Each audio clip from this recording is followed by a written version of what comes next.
Afin de nous présenter les principaux résultats de cette nouvelle étude, j'invite maintenant Pierre Cléroux, vice-président recherche et économiste en chef de la BDC, à venir nous expliquer.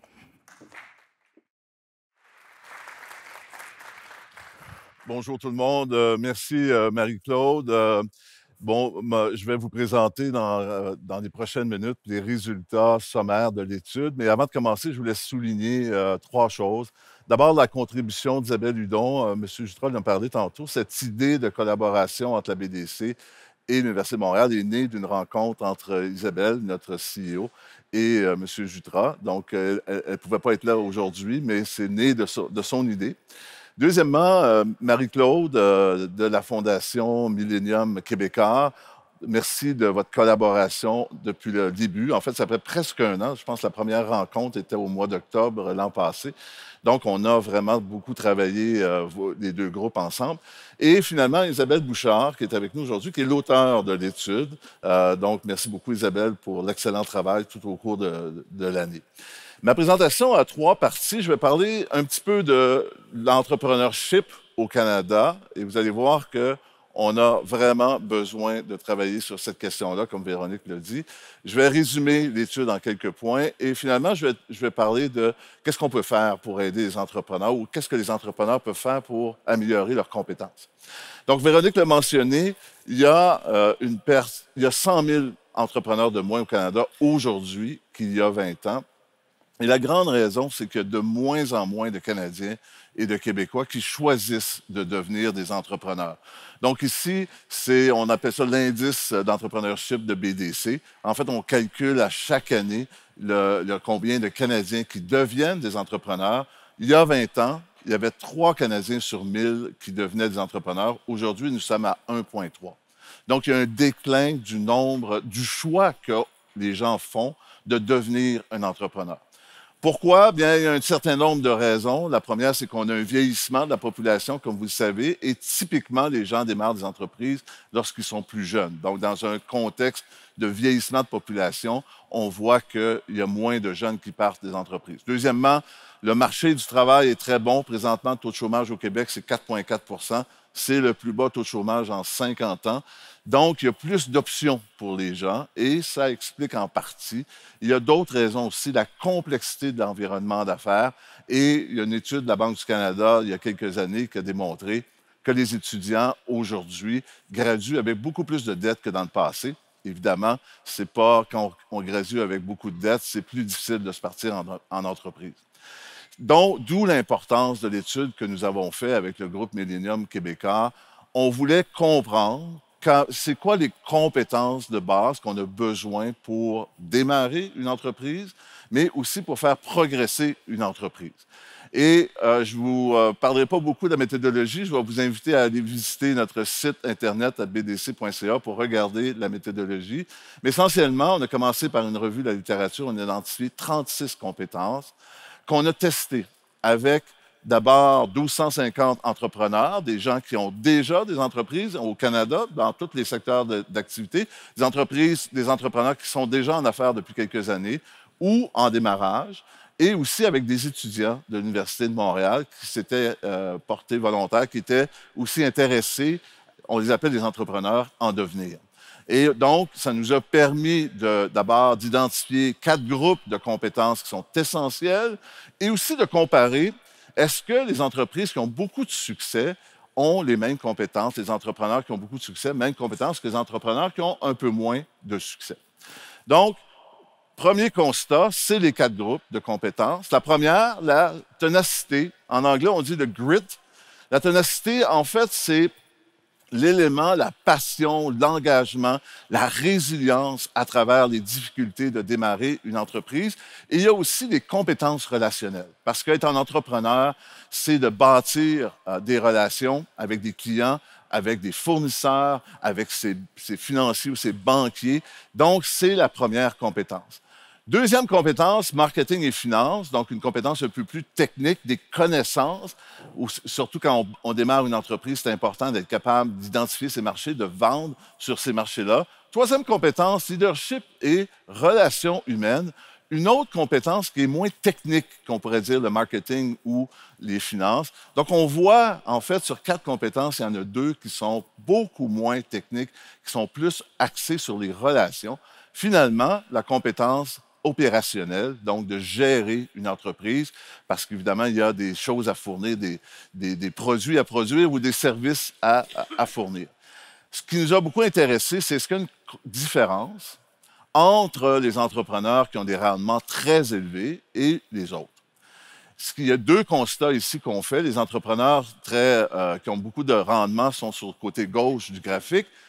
D'abord, le grit ou la ténacité est importante pour les 2 types d'entrepreneurs. Et en fait, c'est l'élément, la compétence la plus importante. Et on va le voir, c'est vraiment à travers toute l'étude, c'est ce qui revient constamment. Deuxièmement, bien, les entrepreneurs qui ont plus de succès ont déclaré un niveau de compétence plus élevé. Donc, pour avoir du succès, il faut développer au cours des années ces compétences-là qui sont importantes, comme le marketing, les finances ou l'opérationnel. On a aussi détecté dans l'étude, à travers des analyses statistiques, qu'il y a même une différence de mentalité ou de philosophie entre les entrepreneurs qui ont le plus de rendement et les autres. Les entrepreneurs qui ont le plus de succès, leur philosophie de gestion est vraiment axée sur le leadership et les relations humaines.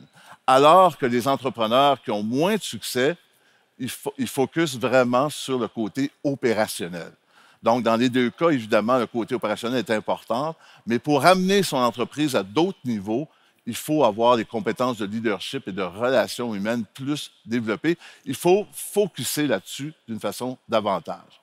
Un autre constat de l'étude que j'ai beaucoup aimé, c'est que ces compétences-là varient dans différents stages de croissance de l'entreprise. Les compétences qu'on a besoin au niveau du démarrage ne sont pas les mêmes, en fait, que lorsqu'on est en période d'expansion ou de maturité. On remarque l'expansion, qui est le 4e graphique, toutes ces compétences-là sont plus élevées.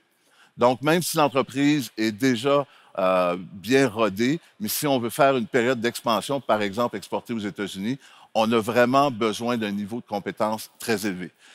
Lorsqu'on distingue les différentes étapes de croissance d'une entreprise, on s'aperçoit que, par exemple, les compétences pour le démarrage, beaucoup plus focusées sur le marketing et les finances. Donc, ça nous prend des clients au départ et c'est souvent la plus grande difficulté des entreprises en démarrage. Lorsqu'une entreprise a atteint une certaine maturité, bien là, c'est les compétences en administration opérationnelle qui deviennent plus importantes. Et finalement, lorsque l'entreprise a atteint un niveau plus élevé, c'est vraiment le leadership et les relations humaines qui sont importantes. Tout ça, la ténacité est importante à chacune des étapes. Et ça, c'est vraiment un élément intéressant de l'étude. Comment on peut aider les entrepreneurs à améliorer leurs compétences? Bien, ici, on a comparé en rouge les entrepreneurs qui sont déjà en opération depuis plusieurs années, qui ont du succès, et en bleu, les entrepreneurs en devenir, donc les étudiants de l'Université de Montréal.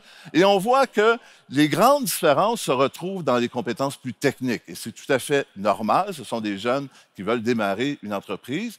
Et dans les compétences moins techniques, comme la ténacité ou encore le leadership, on voit que l'écart est beaucoup moins grand. Donc, la base de devenir un entrepreneur, quand on se déclare comme même étudiant qu'on veut devenir un entrepreneur, déjà la ténacité devient un élément crucial et ils le reconnaissent dans leur façon d'aborder la chose.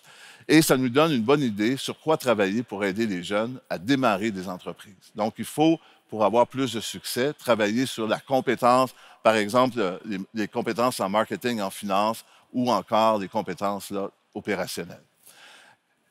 Très intéressant, on a demandé aux entrepreneurs, à tous les 3 groupes, en fait, si vous aviez une compétence que vous aimeriez améliorer, ce serait laquelle?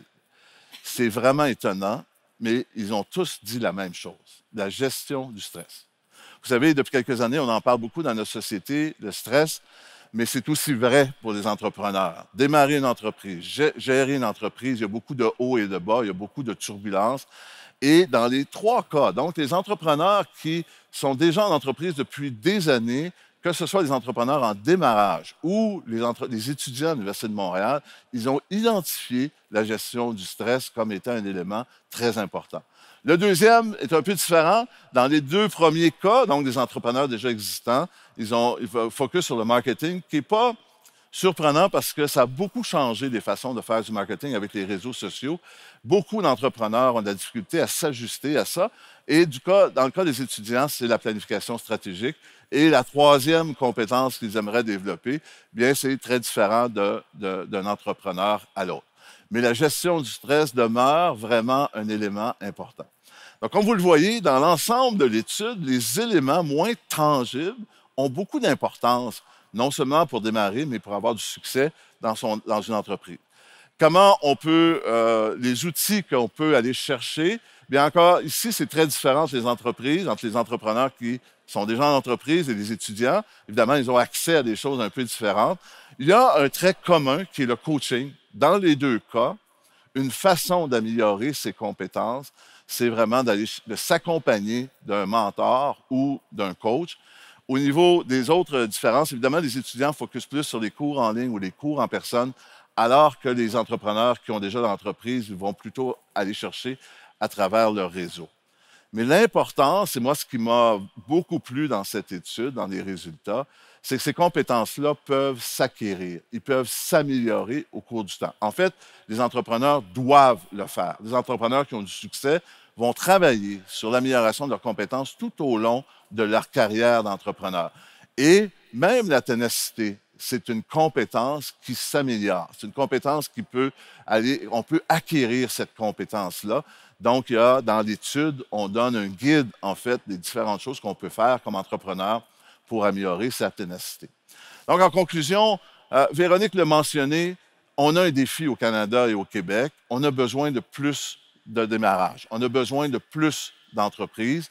Et c'est la raison qu'on a voulu faire ce partenariat avec l'Université de Montréal. C'est qu'on voulait donner des outils, non seulement aux jeunes qui veulent se partir en entreprise, mais aussi les gens qui ont déjà parti leur entreprise.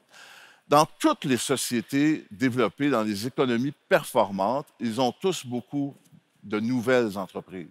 Parce que ce sont les nouvelles entreprises qui innovent, qui amènent sur le marché des nouveaux produits, des nouveaux services, des nouvelles façons de faire.